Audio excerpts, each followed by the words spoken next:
जुलाई को नीट की परीक्षा की विज्ञप्ति निकली है, उसमें 10% सवर्ण समाज के लोगों को आरक्षण का सीट डिसाइड करके उनकी सीटें अलग कर दी गई हैं, लेकिन 27% ओबीसी के आरक्षण की सीटें अलग नहीं की गई हैं। उन्हें अनारक्षित में परीक्षा देने के लिए कह दिया गया है। तो इस तरह का विज्ञप्ति निकाल के 13 तारीख को कॉलेज वाले करोड़ों रुपया लेके डॉक्टर के बेटे को डॉक्टर बनाने का काम करते हैं। आप बनारस में देख लीजिए, लखनऊ में देख लीजिए, इलाहाबाद में देख लीजिए, आगरा में देख लीजिए, छोटे शहरों में देखना है, सोनभद्र और चंदौली में देख लीजिए।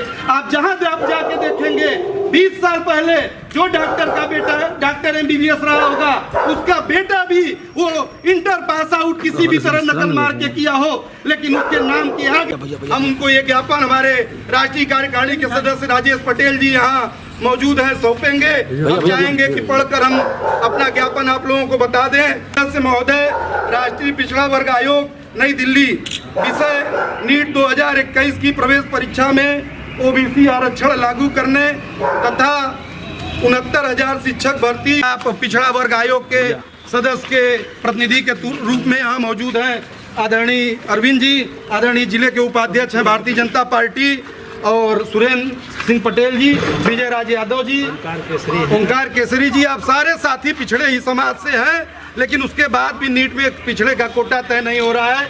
इस आक्रोश को व्यक्त करने के लिए, इस दर्द को बताने के लिए, चूंकि हम लोग सरकार में नहीं हैं, आप सीधे सरकार में हैं, हम अपनी जवाबदेही को पूरा करते हुए अपनी बात को कहने और आपके माध्यम से माननीय प्रधानमंत्री और मुख्यमंत्री जी तक इस बात को पहुंचाने के लिए आए हैं। हम ये आशा करते हैं कि हमारी ये बात आप पहुंचाएंगे। आदरणीय राजेश पटेल।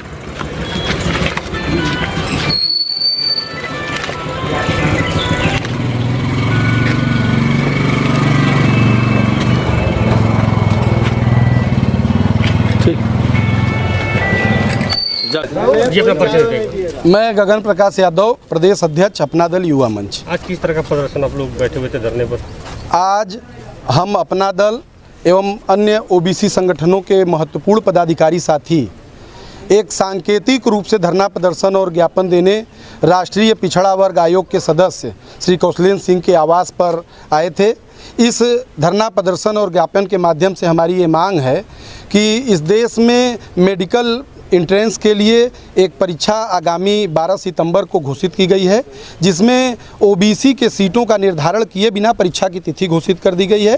इसके अलावा उत्तर प्रदेश में विगत दिनों एक शिक्षक भर्ती हुई है, जिसमें ओबीसी का 27% कोटा संतृप्त न भरते हुए ओबीसी कोटे की 5,844 सीटों पे नियम विरुद्ध तरीके से संविधान को तोड़ते हुए, नियम को तोड़ते हुए सामान्य वर्ग के अभ्यर्थियों को भर्ती कर दिया गया है, जिसको हम मानते हैं कि केंद्र की मोदी और उत्तर प्रदेश की योगी सरकार के इशारे पर आयोगों द्वारा और तमाम जो भर्ती की संस्थाएं हैं, आयोग हैं, उनके द्वारा इस तरह का ओबीसी के अधिकारों का हनन हो रहा है। इसका विरोध दर्ज कराने के लिए, इसी आपत्ति को दर्ज कराने के लिए आज हम वाराणसी स्थित राष्ट्रीय पिछड़ा वर्ग आयोग के सदस्य कौशलेंद्र सिंह के आवास पर आए थे। हमने सांकेतिक धरना प्रदर्शन किया है, ज्ञापन दिया है और हमने मांग किया है कि नीट की परीक्षा ओबीसी की 27% आरक्षण लागू करने के बाद कराई जाए और शिक्षक भर्ती में जो ओबीसी का कोटा संतृप्त नहीं है, 5,844 सीटें जो ओबीसी ओबीसी की खाली हैं उसको ओबीसी के अभ्यर्थियों से भरा जाए।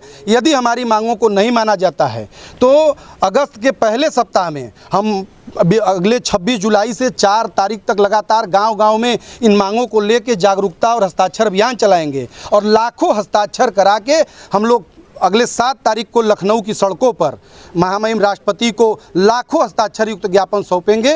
और उस ज्ञापन के बाद भी अगर ओबीसी की सीटों को ओबीसी से नहीं भराया जाता है और ज़बरदस्ती ओबीसी का कोटा निर्धारित किए बिना अगर परीक्षा कराने की कोशिश की जाती है तो अपना दल युवा मंच की तरफ से हम खुलेआम कहना चाहते हैं कि उत्तर प्रदेश के किसी भी सेंटर पर हम नीट की परीक्षा नहीं होने देंगे।